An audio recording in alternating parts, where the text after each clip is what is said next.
आजादी के 75 साल के 75 कहानियों में आज आपको बताएंगे उस गांधीवादी मुसलमान के बारे में जो भारत और पाकिस्तान के बंटवारे के खिलाफ था।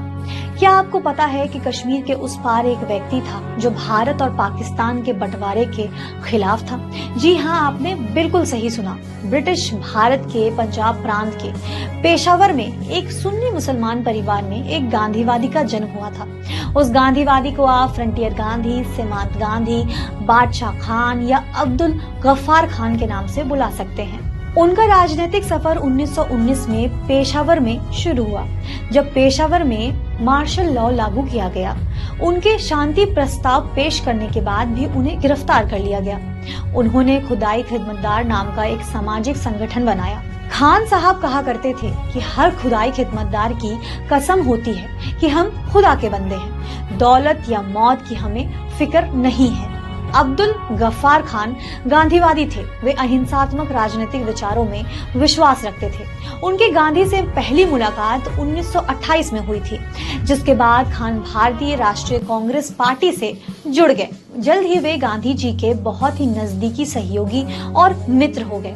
1930 में सत्याग्रह में अब्दुल गफ्फार खान को जेल भी जाना पड़ा, जहां उन्होंने सिख समुदाय के ग्रंथ और गीता का अध्ययन किया। उसके बाद 1931 में उन्हें कांग्रेस की अध्यक्षता भी सौंपी गई, लेकिन उन्होंने अध्यक्षता करने से साफ इनकार कर दिया। उन्होंने कहा कि वे केवल एक सेवक रहना पसंद करेंगे। इसके बाद आया बंटवारे का वक्त। धर्म के नाम पर हिंदुस्तान के दो टुकड़े होने के सख्त खिलाफ थे खान और उनकी खुदाई खिदमतगार पाकिस्तान से किसी भी हालत में नहीं जुड़ना चाहती थी और इसी वजह से उनकी कांग्रेस से दूरियां शुरू हुई। खान पाकिस्तान की तरह पख्तूनों के लिए पख्तूनिस्तान नाम के देश की मांग करने लगे, लेकिन अंग्रेजों ने उनकी इस मांग को साफ खारिज कर दिया। विरोध में उन्होंने और उनके भाई ने 1947 में हुए नॉर्थ वेस्टर्न प्रोविंस में बंटवारे को लेकर जनमत संग्रह का बहिष्कार कर दिया, लेकिन उससे उन्हें कुछ हासिल ना हुआ।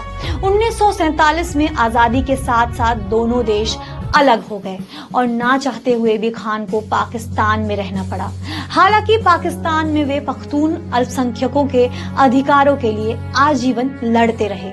ऐसी ही खबरों के लिए हमारे साथ बने रहें जी मीडिया के डिजिटल प्लेटफॉर्म पर।